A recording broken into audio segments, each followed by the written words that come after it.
Tonight on 10 News, we've just learned where overnight crews have narrowed the search for Chelsea King. And disturbing new details about her suspected attacker and his previous teenage victims. Plus, where crews are working through the night on a 20-foot sinkhole.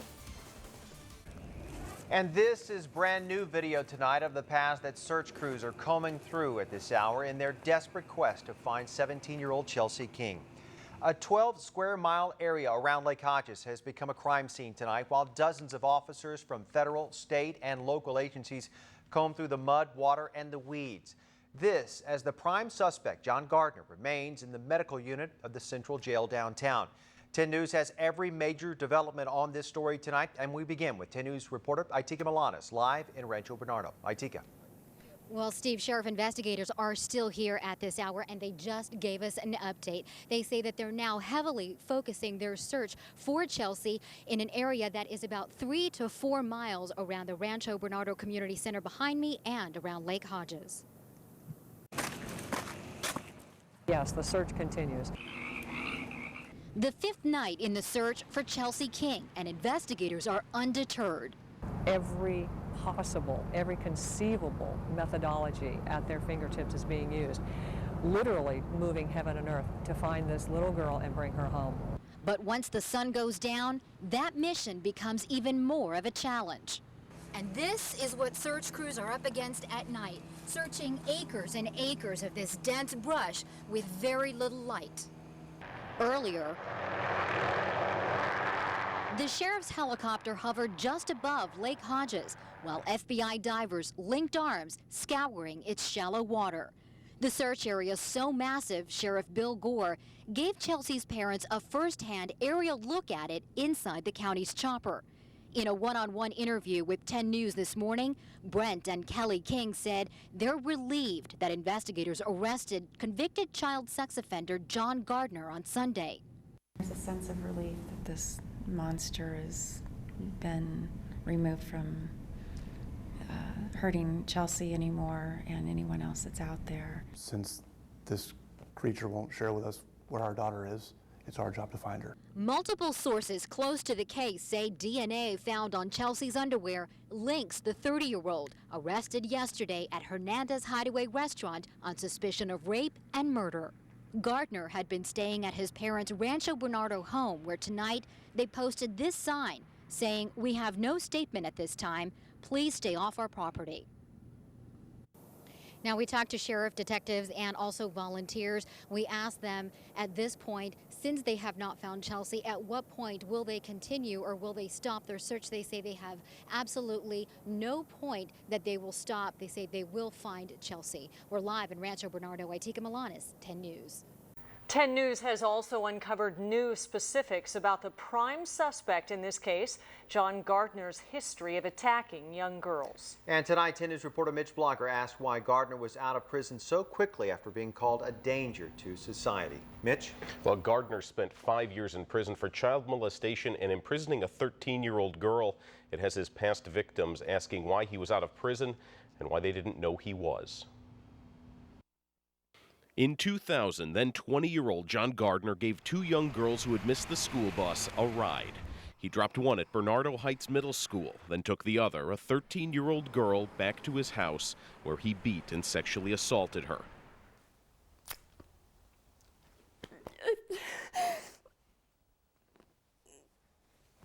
I'm so proud of her. Linda Boltman's daughter was the one that got out of the car that day and later testified against him.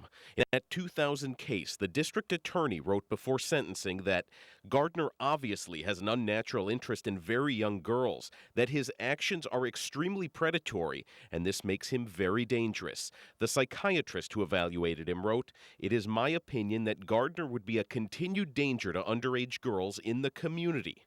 Despite this, in 2000, Gardner got a deal. He pleaded guilty and served 5 years, when he could have faced a maximum of 24. I'm sure now the district attorney is looking back saying, I should have taken this case to trial and you should have gotten the maximum possible.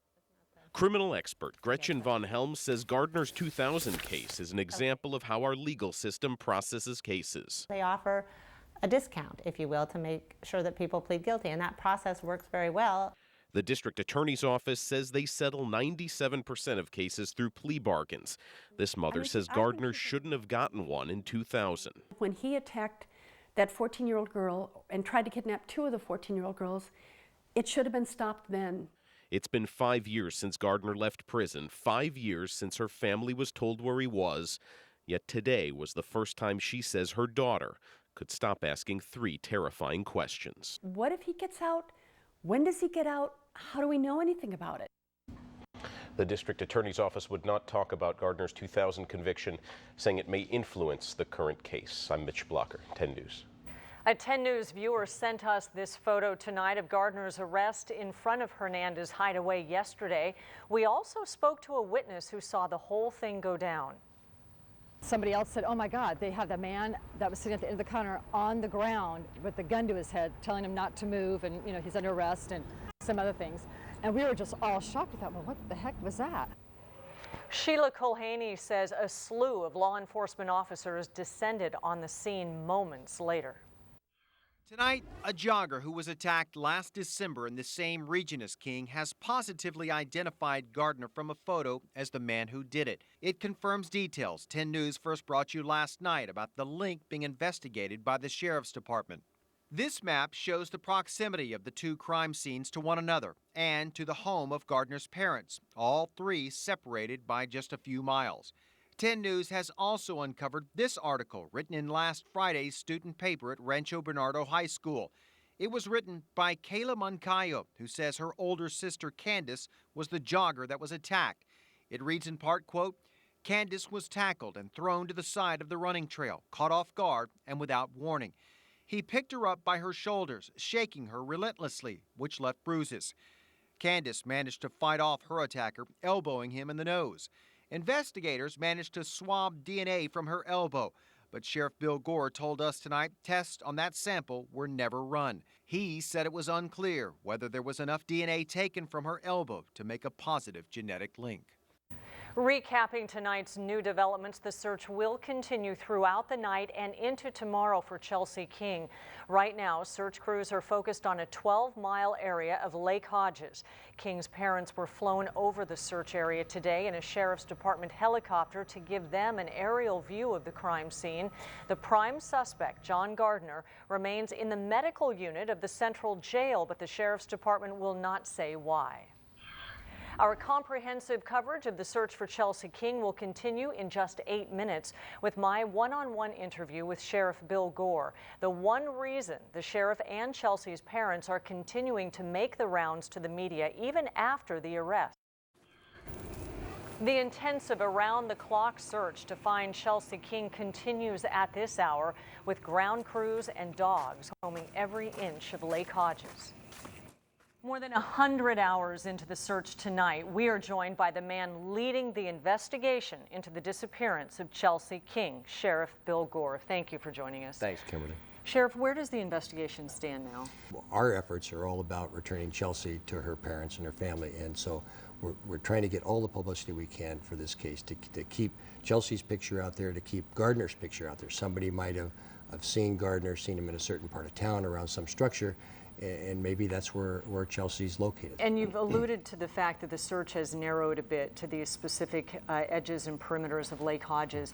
What led you to focus in on that area and search so exclusively there? We found, pieces of physical evidence around this area. That's where we concentrate our efforts, is on the shoreline, not the entire lake. So where you can't use sonar, what did you have to do? Well, we went actually probably arm's length apart with our dive teams, walking down in chest deep water, feeling the bottom of the lake, and actually feeling our way around the shrubbery to make sure that we didn't miss anything. What leads law enforcement, though, to charge someone with murder when a person hasn't been found? Well, clearly, the physical evidence has got to be pretty compelling. So we feel confident. Ultimately, as we all know, those decisions are made by the prosecutor. They'll be made by the district attorney's office. How long would you estimate that the search would stay this intensive? I'm going to rely on my experts in the search and rescue field. We have really dedicated people doing this. And when they come to me and say, boss, we've exhausted this and there's no other place to search, then we'll call it off, and not until then. I think we're not there yet, and we'll be into this at least for probably a good part of the rest of this week. Thanks, Sheriff. Thanks, Kimberly. Appreciate it.